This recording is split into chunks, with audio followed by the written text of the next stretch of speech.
वक्त कम और मुकाबला सख्त। पेशावर में हर तरफ मवेशी मंडियां, लेकिन खरीदार कीमतें ज्यादा होने के बाद शिकवा करते नजर आ रहे हैं। मज़ीद तफसीलात जान लेते हैं अदनान शाहिद से। अदनान, अपडेट कीजिएगा।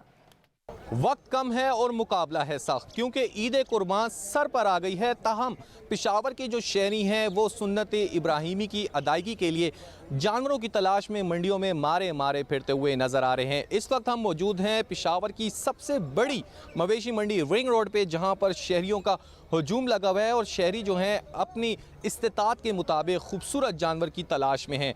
इस वक्त मेरे साथ कुछ शहरी मौजूद हैं, हम उनसे बात करते हैं कि उनका इस हवाले से क्या कहना है। सर, मुझे बताइएगा, कितने दिनों से आप मंडी आ रहे हैं और जानवर क्यों नहीं लिया अभी तक आप लोगों ने? तकरीबन कल से हम इस तरह फिर रहे, देख रहे, कीमतें देख रहे। पिछले साल की निस्बत तकरीबन 5 गुना रेट ज़्यादा है।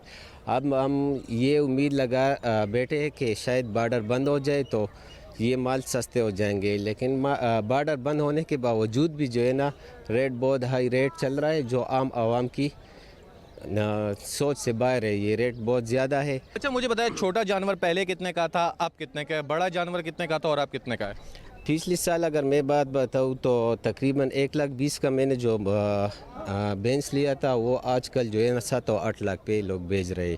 और अगर बकरी की बात करें तो बकरी 30,000 वाली जो है ना 1.5 लाख तक पहुंच गई है। बहुत शुक्रिया जी। बिल्कुल, जैसे कि आपने शहरी की बात सुनी, शहरी जो हैं वो काफ़ी परेशान नज़र आ रहे हैं। उनका यही कहना है पिछले साल की निस्बत इस साल मंडियों के रेट जो हैं वो इंतहाई तेज़ दिखाई दे रहे हैं। 1,10,000 1,20,000 रुपये में मिलने वाला जानवर जो है उसकी कीमत तकरीबन 3 से 3.5 लाख, जबकि 3 लाख रुपये का जो जानवर था वो इस वक्त मंडी में तकरीबन 7 से 8 लाख रुपये में फ़रोख्त हो रहा है। तो सुन्नत इब्राहिमी जो है वो पेशावर के शहरियों के लिए एक ख्वाब सा बनता जा रहा है और शहरी जो हैं वो यही कह रहे हैं कि बॉर्डर की बंदिश के बायस हमने ये सोचा था कि माल जो है वो सस्ता हो जाएगा, मगर बॉर्डर बंद होने के